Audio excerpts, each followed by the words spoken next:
Okinde mawuok e kaunti ma Kisumu osoko wang' jod bura kuom puodho paro mar chik makoro geto donjore gi aguch omenda mar dongruok mag kuonde ute chung' bura NGCDF ataro mar chike mapacho ka. Okil Agri Mwamu wacho ni okang' makamano koro miyo jod bura go bedo kod teko ewi aguch omenda no, kata obed ni od yalo buche maduong' kata Supreme Court ne oyango ni aguch omenda no ne ochuogi e pacho ka ataro mar chike mathur ka.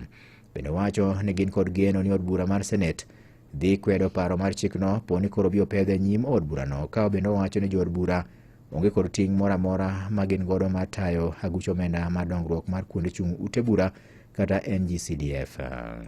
Ka gidwa amend gidwa keto CDF constitution, nyaka gi amend articles mag public finance ma wacho ni ng'ama nyalo manage pesa en executive.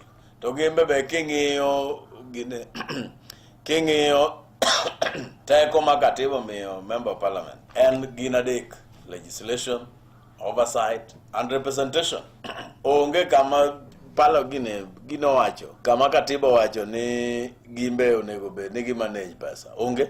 Koro ka gidwa loko kagidwa loko their function then Kane oloso gi jotwak gi jofwambo odiochieng' ma kawuono e kaunti ma Kisumu. Kata kamano ne owacho ni okang' makamano en mano mar neno ni koro jo od bura go eko otimo gigo bende konyo giwegi, gino ma bende wacho ni odhi ataro kod dwaro mar chike ma pacho ka.